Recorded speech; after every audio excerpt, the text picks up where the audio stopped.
Hello again, everybody. It's lovely seeing you. You might notice I'm doing a little bit more eye movement today than usual. Unfortunately, the hub that connects all of my gear has decided today was a good day to go on vacation. So I'm working off my laptop, but my camera is way above. Let's see, maybe I'll do this.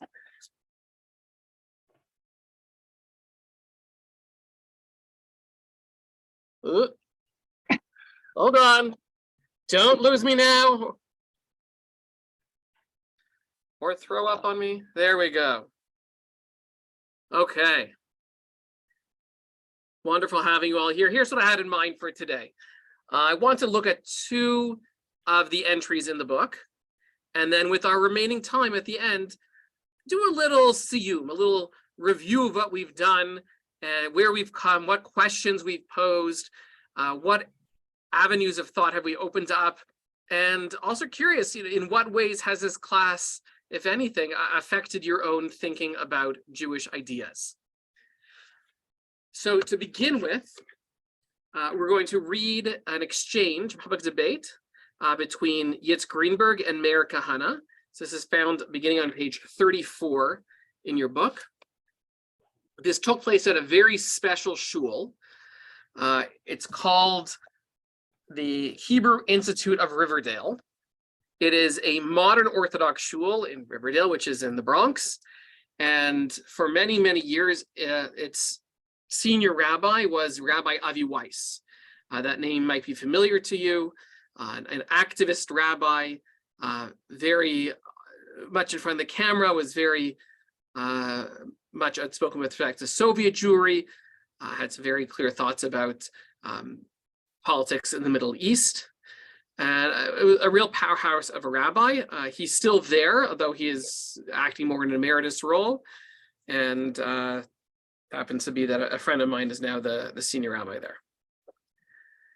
In 1988, they hosted a exchange between these two powerhouse important rabbis. So Yitz Greenberg, also modern Orthodox, important thinker, especially with respect to post-Holocaust ideology, but other things as well.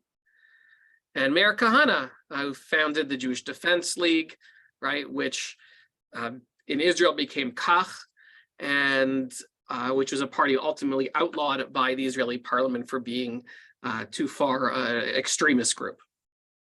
I specifically chose this one today and the next one, frankly, because of what's been going on in Israel over the course of last week. And we'll talk about them. There are lots of great things in this book. They're so hard to choose every week. It's like I start off with like 10 and then I whittle them down to 2 or 4, whatever it is. So let's start off with Kahana. He says, and he was also, certainly Orthodox and modern in the sense that he's strongly engaged with the world. Halacha, I'm a man of halacha. Halacha is clear that the non-Jew does not have a status of a Jew. Democracy is not Judaism. It may be painful to the modern Orthodox. Of course it's painful. It's too bad, but it's halacha. Shall I read to you the Rambam? The halacha is clear. But more important, long before the Arabs are a majority, what happens when they become a third of the population? They join together in a coalition government with the extreme left. Is that what you want? Is that what you want? Who is a Jew? Decided by 1/3 of an Arab Knesset. And above all, there is halacha here. There's one Arab in the country who's not willing to accept the status that was given to him by the halacha. That Arab must go too. We bow our heads to halacha, or we are not ordained, or are we not ordained rabbis? The Palestinians believe there should be no Israel. That is the problem. We sit and play games and games with them and worse with ourselves. The Arabs are not, I repeat for the second time, are not leaving the territories. They're not coming back in droves. Sorry, they are coming back in droves. Unemployment now is rife in Kuwait and Saudi and Oman and in Abu Dhabi. They're returning, they never left. They left their families behind and send them checks constantly. There are Arabs from America who are not coming back. I saw them when I was on reserve duty for a month. Now to live in this delusion, quote, if we give this back, we give that back. That somehow we will realize that time is not on our side. Time is on their side. As long as we have Jews who split the community, as long as we have Jews who condemn the policy of the government of Israel, as long as we have Jews who march with the Palestinians, then time is on their side. I'm not afraid of the Arabs. I'm afraid of such Jews in this one here who with no meaning is a danger to the existence of Israel. Okay. And you have to understand the background of this in the sense that, so it's 1988, it's well past 67, it's 21 years after the conquering of, called here the territories. Certainly the West Bank has been settled again and again by Israelis, by Israeli Jews. And really beginning very early 1980s, we have an understanding, so to speak, that is suddenly becoming more and more acceptable for diaspora Jews to speak out against the Israeli government. This didn't happen en masse in the first 30 so years of Israel's existence, but come the 1980s, and I think one of the readings here actually deals with that, it became more and more accepted for diaspora Jews, including diaspora Jewish leaders, to share their own thoughts, even if they went publicly, even if they went against what was held by the government of Israel. So what do we think about Kahana here? Is Kahana tzodek, as it's spray painted, graffitied all around Israel, that the Kahana was right? Robbie. All I can tell you is this was my hero of the late 60s, early 70s. I used to use his book regularly, Never Again. And until he arrived, his far-right approach in the 80s in Israel. I mean, this guy was a product of the 6-Day War, and he was the poster boy for Jewish pride. And then the 80s, and my opinion of him changed drastically. Anyone else want to chime in? And this is a guy who sat at the Israel table at York and took all the flack in the early to mid 70s, in terms of promoting Israel. But this is he went far beyond my tolerance level. Bernie? Rabbi, did you say that it... Claudette, hold on 1 second. Bernie's going. I was never impressed to the same degree that Robert was with him, because there was always an edge to what he was preaching and saying and writing. And it became evident fairly quickly on that his clamor for the halakha, and so on, but halakha is living thing in my understanding of it. Halakha is being written every day, not necessarily halakha that is observant by people who are still wearing the garb of 18th century Europe or 17th century maybe. In any case, his movement attracted extremists, and as likely all of us know, has been declared a terrorist organization in the United States after they tried to assassinate various people in the United States. I'm not talking about Israel now. And his protégés are now in the government in Israel. And they're not ashamed of saying that they are his followers. Claudette. You're on mute, Claudette. I don't have the book because I have vision problems, but I'm not clear when was this written. When was it? So the debate was in 1988. 1988. Okay. I'm just going to speak to one point that he made. about the fact that with time, the Arabs will return and become greater in number. I think we're living it now. Okay. Yeah. And certainly, when you go to community events here and you see people wearing JDL t-shirts, that's him. I think that if you Google Shomrim or Shomrim Toronto, I don't know enough about them, but I get the sense that they're also inspired by his writings and this kind of rhetoric. There is a familiar pose about having your back to the camera that they continue with. That there's a long history in Jewish right-wing causes. This is Yitz Greenberg. In short, the overwhelming consensus of responsible rabbis of any halachic standing or learning or menschlichkeit is that these laws do not apply to Arabs or to Christians or non-Jews who are not idolaters and therefore kahana, is using this totally out of context in order to make the halacha appear to be cruel, atrocity-ridden, antagonistic to Gentiles. The truth is, I would say the opposite. There should be no limits to Arab rights because, in fact, democracy gives them a chance to grow and become integrated into society and to commit themselves to that society. Democracy is the best fulfillment of the vision of the Jewish covenant.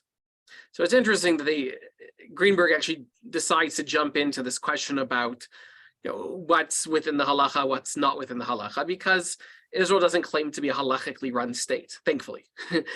Thankfully, it's not. So whether or not a Muslim Arab or a Christian Arab is considered, halachically speaking, to be someone who is involved with idol worship, avodah zarah, like it's an irrelevant question. And I think it's pretty clear also, at least from the Meiri onwards, in early medieval France, that neither of them are considered star worshippers, idol worshippers. Greenberg continues, there is an indigenous Arab population on the West Bank and Gaza.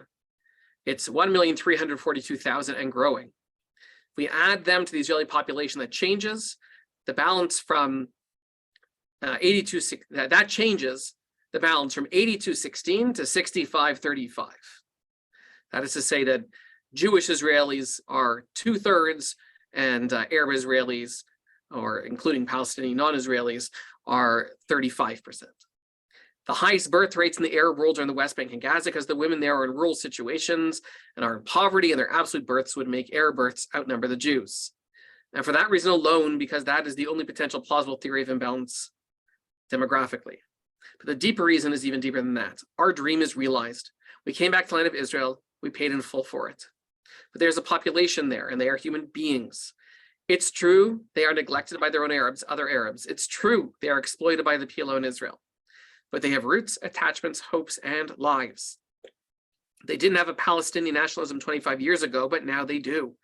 So I haven't watched the whole thing. I actually think it's available on video. I imagine that line is a response to Kahana claiming that they're not a real people. This is something which you still hear from time to time in right-wing circles, that there is no such thing as a Palestinian or Palestinianism or Palestinian nationalism. They're just subgroups of being Arab or Pan-Arabism. To some extent, this is true in the sense that there wasn't a Palestinian self-identity. I would be more generous than this, more than 25 years. You could say 100 years ago. But at the same time, Greenberg is also right that with particularly Zionism created a Palestinian nationalism, a sense of self-identity and set apartness from, let's say, being an Egyptian Arab or a Syrian Arab. And he's trying to push back on Kahana, saying, no, there really are a people, not just subsets of some other people who happen to be living here. And certainly see themselves that way, which is really crucial. Claudette, was that you? No, that was me. There you go. If we go back 100 years, you will find that there was a Palestinian newspaper called Filastina. This is a myth that there was no national consciousness among Arabs who were living in Palestine. It's just like people who say there was no such place, Palestine. Well, I happen to collect books, travel accounts of people who visited Palestine from about 1750 to 1925. I have 250 books. And guess what? It's Palestine, or the Holy Land. But Palestine was well established as a name, even though under Turkish Ottoman government, they did not assign a state-like presence. One of the reasons they did that, or did not do that, is because they were very conscious of the potential rise against them by the people in the various Arab lands. There is a Palestinian. Bernie, I think that there is a reasonable academic question as to what point, like, you know, and the year frankly doesn't matter to me. If you want to say 1922, you want to say 1900 or 1850, like at some point, I think we can all agree, at least you and I can agree, that there is a Palestinian nationalism, and that it was only strengthened by Zionism, and it can't be seen apart from the other nationalisms that were developed in the early 20th century from other ethnic groups. You know, whether a new, like, you know, there are also regional local newspapers here, and I wouldn't argue that just because there's a newspaper, like they have a sense of distinctness to the point of national, you know, an distinct ethnic group as opposed to, you know, a subset. Like if there's the Toronto Star, I don't think Torontonians are, you know, should be calling themselves a country. Maybe we should some days, but generally not. Certainly recently. Let's keep going. If I can make room for them, I should. If I can make room for their dignity, the answer is yes. And the greatest respect and greatest peace chance come when there is self-rule and self-responsibility. Now our commitment to their dignity and their freedom cannot be to commit suicide. It is no mitzvah to destroy ourselves, and therefore we will long for peace. If there is a new leadership that is prepared to make peace, they are going to change. It's up to them to convince us, the Jewish people. Kahana won the debate, not necessarily on its merits, but he was a more exciting speaker to see. Could we have this debate still today?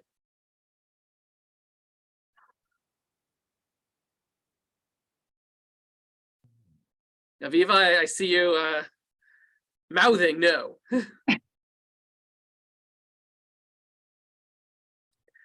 I could just imagine my kids' reaction to reading something like this. And I can tell you, if they read what Kahani has to say, it would certainly not be favorable.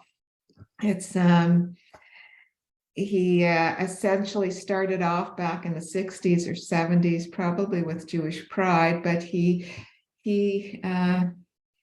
ended up feeding into xenophobia and into paranoia that people had against the other. I just think I could just see my kids' hair standing up reading something like this. This would just feed into discussions that would be fairly negative. So yeah, it's a shame that I don't know. Those are my comments. He just feeds into this feeling of paranoia, and unfortunately, as you mentioned in the other day, paranoia sometimes has an effect on Jewish people. I mean, when you do fundraising and you see these screaming headlines about anti-Semitism, sometimes that does work in terms, but anyway, yeah, I as I said, my comment is my kids would be pretty turned off by this. Yeah. Rabbi, you were asking if we could have if there could be a debate like this now. Was that your question? Yeah. Or has the debate itself changed in any substantial way? Well, I think the debate has been ongoing in the press and the UN and all kinds of different venues. And what I see is that the fence building has been higher not only a single fence, but the fences are now wide apart on either side, and there is this no man's land that can't be breached. So I can't see two people of sort of on opposite sides of the fence having a reasonable conversation. They've been trying to have it over the decades, and it hasn't worked. It's all entrenched positions and a lot of hatred. Yep. What hasn't happened, the numbers don't add up today. This has been the perpetual claim about Arab birth rates, and it's not quite accurate. Jews do have a lot of kids. There is a growth, of course, in the Haredi sectors, that's the way they talk about it in Israel. But there hasn't been this massive shift within both Israeli citizens and number of Palestinians between the river and the sea in total. Because my sense is a lot of this could remain. I think a shul could no longer host someone like Kahana or someone who would say those things because they would be written up and torn to shreds and doxed and hacked and all those things. Not necessarily incorrectly so, that they shouldn't host, not that they should be attacked for it. And we're much more sensitive to language, what you can say about other people today than we were then. And certainly you can't say things the way that Kahana said them at the time. Well, wait a minute. There are certainly groups in Toronto that still align themselves with these concepts. For sure. I But mean, there if are, Adath Israel or the Bayit were to host them and they say those things, it would become known. And there would be repercussions. I like to think. yeah, listen, as you said, you measure this against what's going on right now in Israel, and Kahana may be dead, but he's alive and well. In a lot of the parties that are in the coalition. I mean, we're, as Bernard just said, listen, there wasn't Arab identity. It just, Arafat arrives from Tunis, and everybody points to that as sort of the beginning of Palestine. But in the meantime, it was there. But the problem is that, and certainly the generals told everybody back in '67, let's think about going into the West Bank because you don't necessarily want to do this. And that problem is just exasperated itself. Yep. And at the same time, there are those who are recommending some sort of population transfer, right? Like a banishment, and saying this has happened historically. We know this has happened historically. It certainly happened to the Jews, but happened to many other people. You look at Cyprus as one example that's pointed to, saying this is the solution. People still say this is the solution. Not a good solution. Not then and not now. No, I mean, listen, we could talk about this discussion but whenever I go to Israel, and there's been discussions in UIA for years about spending more money on Arab towns and Arab development, and it's never happened. And the problem is that it raised itself 2 years ago in a very large way. And so, yes, it's definitely an instrument. As Arnie said, those walls are higher and higher, and they aren't just the ones along the green line. Yeah. Okay. The other article I wanted to look at today, so page 194, It was written by Naomi Seidman. First of all, does that name ring a bell with anybody? Okay, perhaps it should. First of all, she teaches at U of T, although she's only here half the year. She splits her time between Northern California and Toronto. She is also the host of the podcast Heretic in the House. It's put up by the Shalom Hartman Institute. I actually tried to get Dr. Seidman to do a program with us here at Adath. Our communication hasn't been particularly strong. In any event, she's in California now until the fall. I didn't know of her or of this article, frankly, until I saw it for the first time in this book. And then I immediately went and found it online and read it in its entirety. Today, I came to the realization that very sadly, my sister-in-law received her PhD. And I'm very sad because it means I can no longer use her login credentials to get academic stuff that's available online to university students. So I was going to download and give you all the full essay, but I cannot do that. On a side note, if you know anyone who wants to give me their login credentials, email me, contact me privately. Elie Wiesel is among very, very few, arguably untouchable Jews. That is to say, Jews can't get away with criticizing him. Non-Jews cannot get away with criticizing him. Right? He is the survivor par excellence. He is the spokesman, for the survivor community. And I remember very clearly how shocked I was when my chat Jewish history teacher, Dr. Kornblum, said in class how much he dislikes Elie Wiesel as a person. Not just like, I don't like the style of his book, like he just didn't like, he also passed away, Elie Wiesel.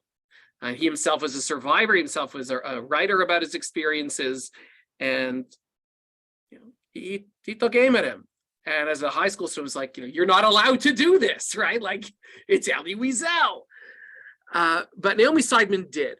And she did it in a way in which she looked at how the night went from its Yiddish origins to French. And then, subsequently was translated, of course, into English and to Hebrew and other languages. And in that transition, and she makes a fairly strong argument if you are able to look at the whole article, she makes certain arguments, which we'll look at in a commentary by Aaron Lieb-Smokler, who is also a friend of mine. So page 194. The question I would put to the 1954 interview then is this one. What happened between these two men, and talking about Elie Wiesel is both of these men, to explain the transformation of, and I apologize, I do not speak Yiddish, und die Welt hat geschiftet. Thank you. I blame you, Mom, by the way, for my lack of Yiddish. Okay, and I blame my mother. There you go. Into La Nuit, the survivor's political rage into his existentialist doubt. The encounter, it seems to me, could be described as a series of delicate negotiations, in which the survivor's first concession was to relinquish all talk, if not thought, of Jewish revenge. And why not? As an author whose audience crossed ethnic borders, it made sense for Wiesel to suppress an impossible fantasy whose clearest effect would be to alienate Christians. It is only in later writings that Wiesel makes the further move of seeing this failure to take revenge as a sign of Jewish moral triumph, a nearly Christian turning of the other cheek, rather than the unfortunate result of cowardice or realism. Cowardice, that is strong language. In an open letter, quotes to a young Palestinian Arab, Wiesel compares the Jewish response to their victimization with that of the Palestinians. We, survivors, consistently evoked our trials, only to remind man of his need to be human, not of his rights to punish. On behalf of the dead, we sought consolation, not retribution. In truth, The lack of violence among these survivors warrants examination. Why deny it? There were numerous victims who, before dying, ordered him or her who would survive to avenge their death. And yet, with rare exceptions, the survivors forced themselves to sublimate their mandate for revenge. Whereas you, young Palestinian youth, ... et cetera, et cetera, et cetera. So what do we get from this so far?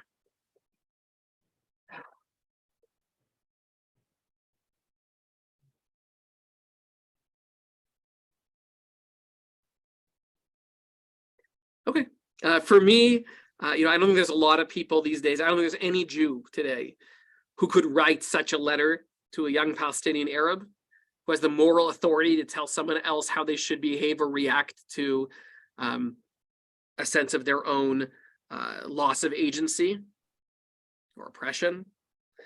I don't think that person exists anymore, and Wiesel probably could pull it off. And he's drawing on the Wiesel of La Nuit, according to Seidman, a Wiesel who rejects violence in any case, does not believe in revenge, who sort of accepts the past as it was and says, let's leave it behind us because we want to act morally today. And for Seidman, that is potentially a response to realism, right? That is, the Christians will never accept us as being avengers, so we may as well not say that we should avenge, or a sign of cowardice, that we'd like to say this, but we know that there'll be repercussions, so we just won't. Yeah, go ahead, Bernie. Okay, first of all, I first met Elie Wiesel in 1964. That was long before he became a sort of an icon. It was while I was a graduate student at Johns Hopkins University, and he was invited to attend a seminar. And most people know La Nuit, but they know his subsequent two books, which form a trilogy, Night, Dawn, and Day. And in order to understand the early Wiesel, you really have to read all three books because they form a kind of a whole. I agree that Wiesel is probably the only well-known Jewish person, he's no longer was, who one would have a very hard time criticizing. And he shifted in some of his thinking in terms of Jews and Palestinians and the problems associated with a Jewish state that was controlling people, i.e. the West Bank Palestinians, for so many years. So I think that who came to Toronto many times, I'm sure we all handed one or more of his presences in Toronto, was an extraordinary person and was no angel and had different aspects to his personality and changed his views from time to time. So I still admire him very much. I admire his writing. The reason La Nuit was written in French is because he was encouraged by one of his mentors in France to write that book and to write his experiences. And that was extremely difficult for him to do in any language, is my understanding from what I remember of that seminar, in any other language but French, which was his adoptive language. Okay. Anyone else? Okay.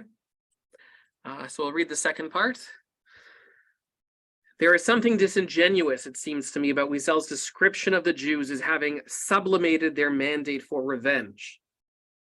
This sublimation, after all, was Wiesel's ticket into the literature of non-Jewish Europe. Right? Had the book just been translated from the Yiddish, it would have been a Jewish book. By rewriting it into French, it became a Jewish European book. Final question, one that echoes and reverses the question that ends the Yiddish version. Was it worth it? Was it worth translating the Holocaust out of the language of the largest portion of its victims and into the language of those who were, at best, absent and at worst, complicitous in the genocide? Was it worth unshattering the mirror of the Yiddish Eli? Was it worth unshattering the mirror the Yiddish Eli breaks, reviving the image of the Jew as the Nazis wished him to be, as the Christian is prepared to accept him, the emblem of suffering silence rather than living rage? In the complex negotiations that resulted in the manuscript of Night, did the astonishing gains make good the tremendous losses? It is over this unspoken question that the culture of Holocaust discourse has arisen and taken shape.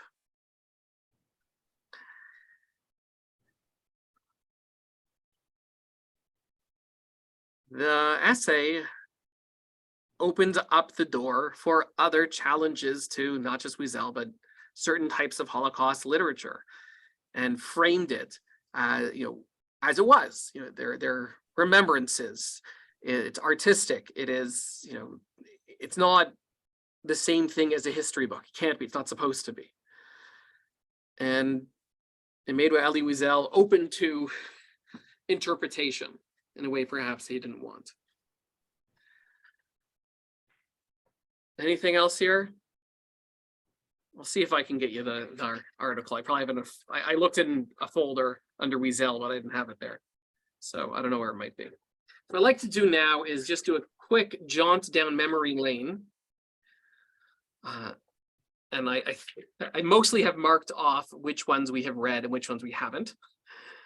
And just sort of remind ourselves of where we've come and see if any themes emerge across all of them. If anything has come to mind that is of interest to you, if you've opened up your mind to something new. So in our first week, chapter 2, we looked at George Steiner, Our Homeland, and Judith Butler, Remarks to Brooklyn College on BDS. And these were real criticisms of Israel as a Jewish home, or certainly Israel as a Jewish state, that, and looking at Steiner in particular, that we don't live in a place, we live in a text. And that's where we properly belong. We looked at Leibovitz and really the challenge of a Jewish state to really saying it's a state where there are Jews, but you can't really have such thing as a Jewish state. And you shouldn't try because it's going to cause so many problems. And remember, he is an observant Jew, but does not, he thinks that it's bad for Judaism, bad for a state for the two to be intermingled.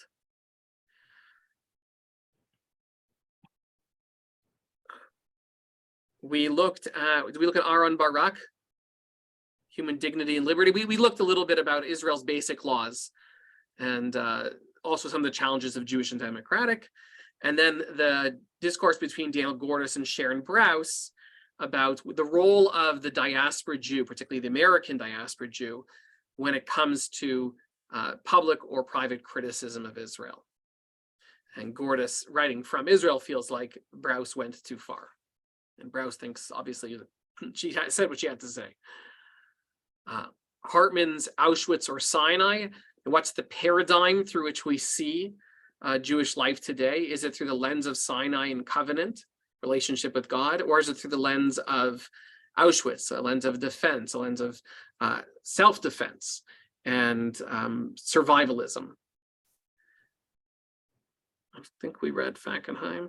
Amos Oz in the Land of Israel, right? Po B'Sham Be'eretz Yisrael, about his journeys through Israel itself and his challenges. The idea, right? Remember, writes, I think that the nation state is a tool, an instrument that is necessary for return to Zion, but I'm not enamored of this instrument. Talks about being goyim nachas, right? That Zionism isn't just about a place and a government and power. It's about a rebirth of a nation. And maybe Israel is required, but it isn't the thing that we really are so excited about.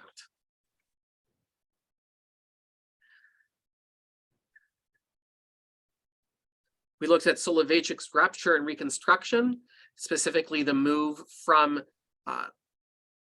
learning Jewish ritual because it was alive and well in the home you grew up, and accepting tradition as being a binding force versus book learning, and saying, you know, what I learned at home, it doesn't really matter. It's what I can find from a book, and the repercussions of that.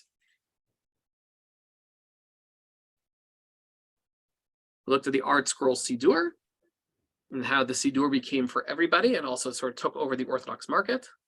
We looked at exchange between Neil Gilman and Eugene Borowitz, really about what I want to hope you drew out of that, the challenge of theology for a modern Jew, that this is something which was ignored, which was picked up, but remains very challenging if you want to still see yourself as being authentically Jewish, for lack of a better term, while also being open in a real way to science. Jonathan Sachs' Dignity of Difference, how Jews can cooperate with non-Jews, less so how Jews can cooperate with other Jews. Art Green and Daniel Landes, their exchange about God-torn Israel. And then last week, I didn't mark these off at all. Remember what we looked at last week. I'll bet Yeshua. No, we didn't do that, although it's a great reading.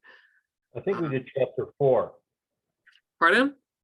I believe we did chapter 4. Yeah, we did section 4 last week. I'm just trying to remember which ones we read. Yeah, chapter 4 within section 4.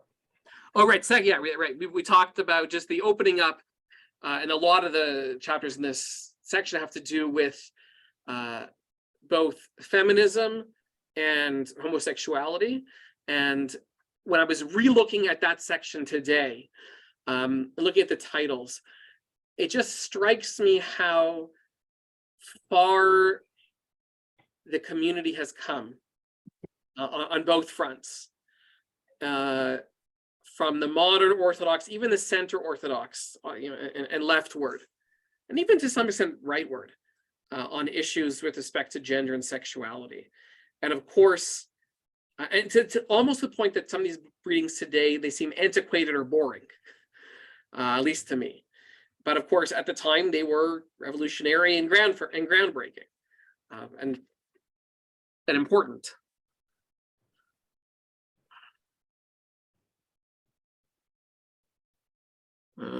Stephen Cohen, right? We did Stephen Cohen and Arnie Eisen, the Jew Within, Cell Family Community in America. Nothing jumps out for me that we want to talk about. I don't know if we got to social orthodox, the Orthodox paradox, but just the idea of if you grow up Orthodox, like there are expectations, and what happens, for the expectations, and do the expectations, are they ultimately more important than your belief? That is, if you go to shul and keep Shabbos, we don't believe in God, there's a sense like, fine, you're okay. But if you believe in God but go to conservative shul and eat cold dairy out, forget about it. And this is the challenge really within the Orthodox community. That's where this article lives. And I think, do we look at Ruth Calderon's opening speech? Yeah, Yes. and just the heritage of all Israel, the role of the rebirth of serious Jewish study in the non-Orthodox community within Israel, and in a very different way in the rest of the world. What did we learn? Her address to the Knesset, I found it on YouTube, and it was quite fascinating to hear it. Yeah. She's also very charming in person.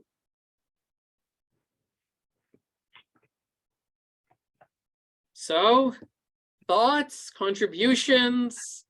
Yeah, I tried to take these 4 chapters, about the 15 or 20 readings that we did, and I did a couple of additional. And to me, it wraps up into two questions. Why be a Jew, and then how to be a Jew? I haven't got any answers whatsoever. I'm just posing the question. This will take me the rest of my lifetime to figure out. Arnie, you'll let me know when you figure it out, because I'm Yeah, okay.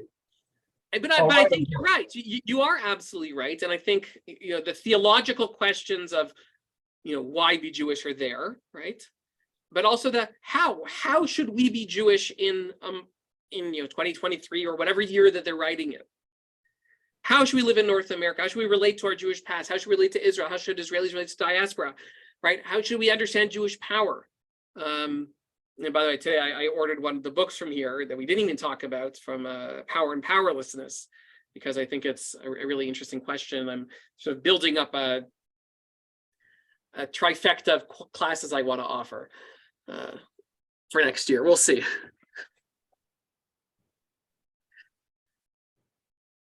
What other questions come up? And have you received any answers?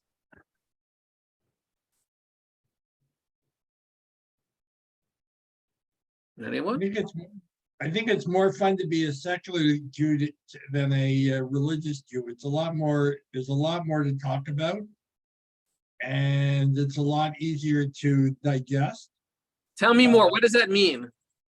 Well, I mean, I think that a lot of the articles that I've just skimmed because we didn't necessarily get them. I haven't read them in great detail, but it's a lot more fun to debate sort of socioeconomic, sociological issues within Judaism, within the Jewish nation, than to necessarily talk about the one I told you about this morning that hit me was the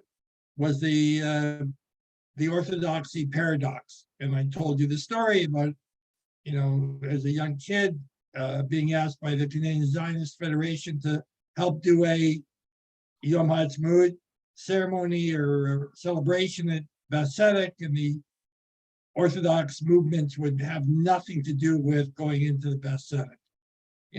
And a lot of my friends, there are a lot of Orthodox friends I have will go to Heschel.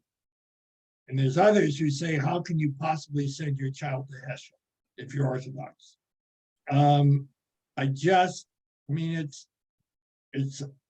It's a lot simpler not to get into the detail of Orthodoxy at some point. These are interesting discussions, and one thing about us is that Talmud has taught us how to ask questions.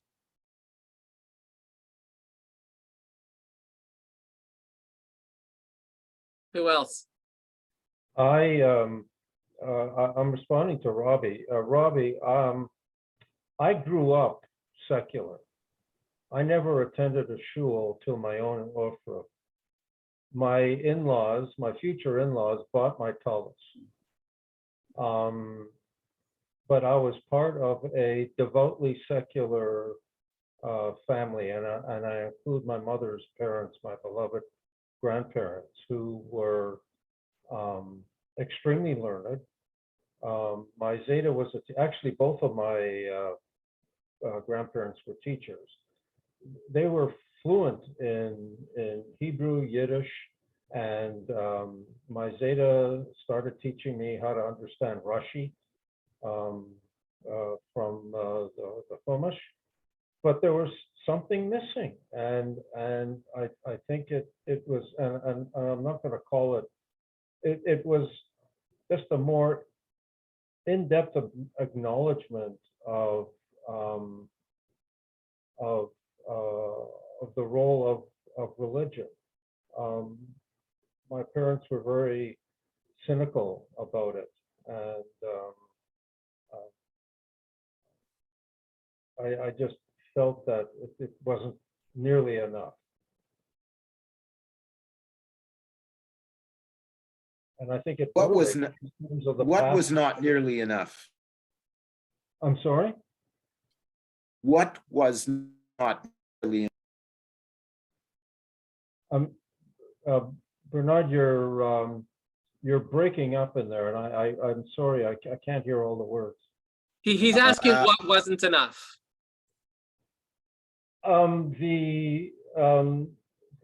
The secular approach, it wasn't enough. The one big religious observance we had was Pesach, where my Zeta, Alav Shalom, he basically developed his own Haggadah, and he gave individual members around the table, and there are about 20 of us, sort of scraps of paper, and he was the choreographer. He would tell people when to read, and it was a very moving and meaningful experience. But that was it. I mean, Shabbat was nothing.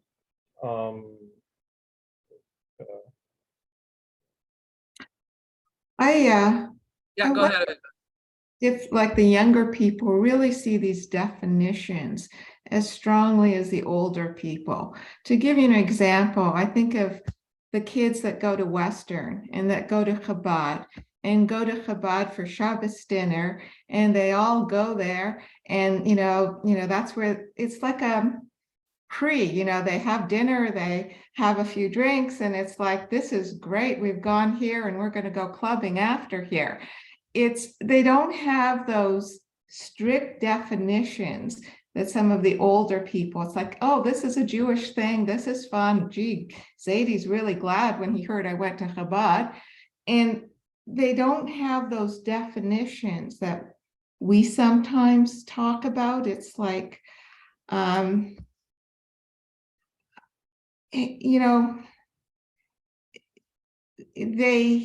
they want to be connected, but they don't always see it. Like I'm telling you, those kids are not all going to become Shomer Shabbos. Most of them didn't go there. They went there for social reasons. So I thought, when they talked about social stuff, like it or not, some people go to certain things for social reasons. And I think those kids that went to Chabad, for example, have no objective to become Orthodox, at least 90% of them, but they're going for social reasons. Yeah, and that's certainly the article on social orthodoxy points directly to that. That they like that one's a little bit different in that they're talking about a community where they really are Shomer Shabbat, but the idea, the force of one's peers in one's own religious decision making. Yeah. Okay. There is, Arnie, a book by David Bialy, Not in the Heavens. It looks at modern Jewish secular thought. I think I've glanced through it. I haven't read it in depth. It looks very interesting, but it's not the kind of thing I think I would teach a class on. But if next time you're in shul, you're welcome to borrow it. So that's it. Next up, we're back with Rabbi Seed for Learning. You can go to the Adath website as he continues the Hartman series on Jewish peoplehood. And then I'll be back in the spring series on the writings of Abram Joshua Heschel. Rabbi Cutler, who's the author of that book? David Bialy, Biale. Thank you. Rabbi, Yes. Rabbi, on doing Heschel, are you going to be sending out the reading material in advance again? I hope to, yes. Okay, thank you. Yeah, with this, because we were working off of one book the entire time, I wasn't comfortable scanning, a quarter of the book and sending it around. But Heschel will jump around a bit. Although there is a book that has like highlights of his writing. So it's an easy turn to if I wanted it, and I might. But yeah, I'll send it around. Yeah, why I ask is because I would like to know which book you're taking the material from in advance so it can slowly read it, Okay, yeah, and Heschel is he's a beautiful writer, and not the lightest writer, which is okay. No, we know, yeah. And I still love him. I still like how he writes. And I gave you a segue when I dealt with the issue of whether an Orthodox would attend Heschel as a school. Yeah, yeah, and Heschel himself has become more kosher over time, certainly since he died. All right, Acharei Mot Kedoshim, everyone, have a wonderful rest of your day and week, and hope to see you all in person very soon.